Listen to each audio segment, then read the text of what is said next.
We are going to perform the practical to determine the refractive index of the liquid, that is water, using concave mirror.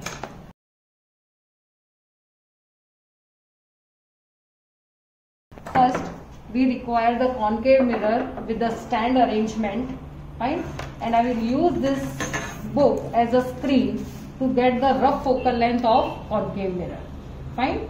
So suppose this is the rough focal length.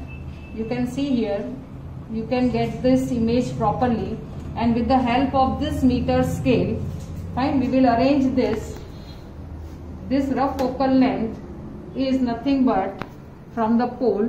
This rough focal length is nearly 10, fine. So the rough focal length comes out to be 10. So we'll write here in an observation table that the approximate focal length of the concave mirror is 10 centimeter and its radius of curvature is 20 centimeter. Now we require the stand with the pin arrangement. We require the stand with the pin arrangement, and this concave mirror should be kept on this table, fine. And we need to remove the parallax of this pin, fine, by removing this pin up and down, fine. So in the first reading, we need to find out the radius of curvature of this object pin, fine. See, now we will arrange this real center of curvature of this concave mirror.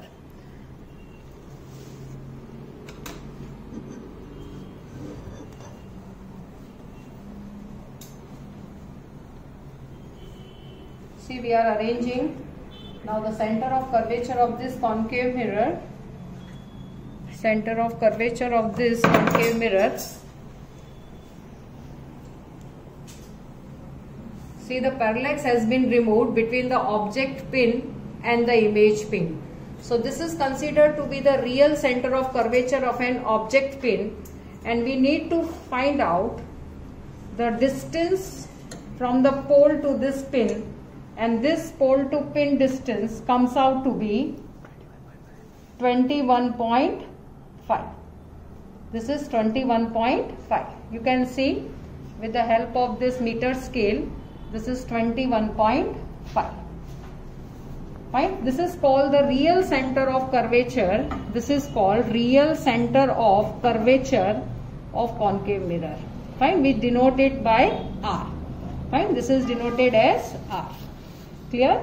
Now in the second reading, we'll put the water on this concave mirror, and the second reading should be taken as we settle down this water.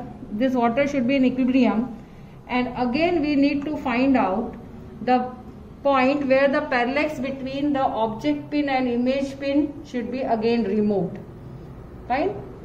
So the second reading must be again same, removing the parallax between object pin and image pin.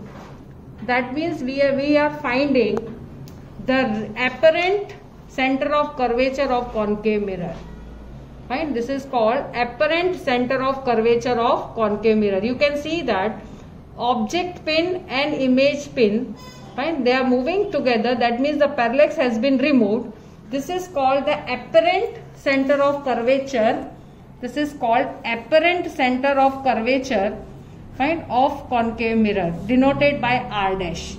Fine. And again from the surface of the water, we need to find out the reading, and that reading comes out to be, you can see in a screen, this reading comes out to be on the surface of this water. From the surface of the water we are taking the reading, and this reading comes out to be 17. You can see this reading comes out to be 17. Now the refractive index of the water is nothing but it is refractive index of water is real center of curvature of concave mirror upon apparent center of curvature of concave mirror. Fine. Center of curvature of concave mirror, that is R upon R dash. So first reading which we got as 21.5 was the real center of curvature, and 17 was an apparent center of curvature. this reading comes out to be 1.26. So you have to repeat this experiment thrice and take the average of the 3 reading. Fine. So this will give you nearly 1.3 as a refractive index of the liquid. Here we have taken that liquid as water. So you have to repeat the same experiment again and try to find out the 3 readings, fine, and take the average, so that you will get the near average refractive index of liquid, that is water.